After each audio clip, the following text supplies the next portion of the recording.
Zo goed als LDODK uiteindelijk is, zo min is top begonnen. Maar bij winst op LDODK leidt de strijd in degradatie weer heel nooit. Absoluut. Wij hele belangrijke wedstrijd. En een gat van 1 punt of een gat van 5 punten, dat is nog een verschil. En we moeten zien dat we dat gat krijgen.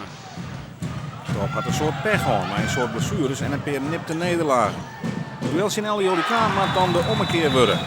Tim Heemskerk scoort 1-2 en zet Top dus op voorsprong. Maar daarna pakt LDODK geweldig op. Ze zitten met scherp en binnen 12 minuten rent LDODK uit naar een rommelvoorsprong. Erwin Zwart zorgt voor 4-2. En even later is het zijn broer André Zwart die heel attent kleerstiet achter de koer en het got nog groter maakt. LDODK rent uit naar zo'n 2. En Hans Heemskerk, de coach van Top, zocht dan het werk druwen. Maar zijn ploeg komt beetje bij beetje dichterbij. International Celeste split met de terugbraak maakt het verschil een stuk lietser. En Top rent zelfs oer LDODK heen in die fase van de eerste helft. Dit is Mick Snel, de topscorer van Nederland.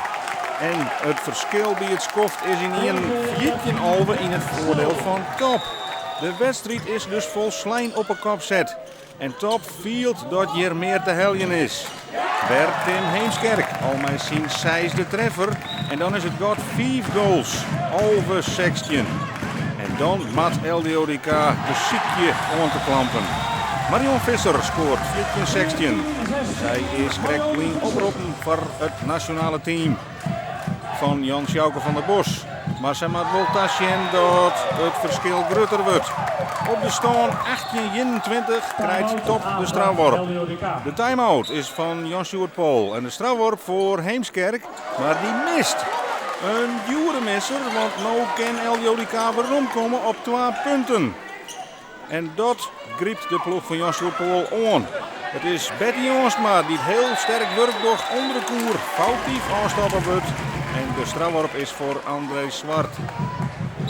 Speler met knieën de ribben, maar wit deze bal keurig in de mand te lezen. In Stefan Fjouwer is het verschil nog maar 2 goals, 21. En wat kan het orenaanvalsvak met topscutter Erwin Zwart. En die wordt weer toe. En mij nog 3,5 minuten gaan. En zijn 8e goal is het 20-21. Maar balbezit is weer voor Top. En die ploeg uit Sassenheim leidt nog altijd voor en speelt dit heel netjes uit. En terug Manon Wiegerink wordt het 20-22 met nog 2 minuten te gaan. En nu is het dus alles of niks voor LDODK. De klok tikt terug. André Zwart, wanhopig, maar wel trefzeker. En nog 1 minuut en 8 tellen te gaan. 21-22. Maar weer is het vanzelfs balbezit voor Top. Wat nou toch wat zoeterig wordt. Een heel sterk werk onder de koer van Henk Bijker, de invaller. De krachtspeler. Het levert balbezit op aan de kant van LDODK.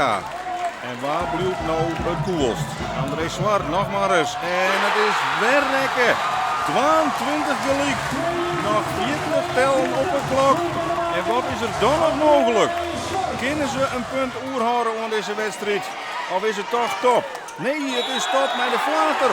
De loopfout aan de kant van Top. En dan is er misschien nog wat mogelijk van LDODK. De klok tikt terug. We zitten in de laatste seconden van de wedstrijd. Het is 22 gelijk. Erwin Zwart, kan hij nog 1 keer tot schot komen? Erwin Zwart speelt hem vrij, stroekelt heel en nee!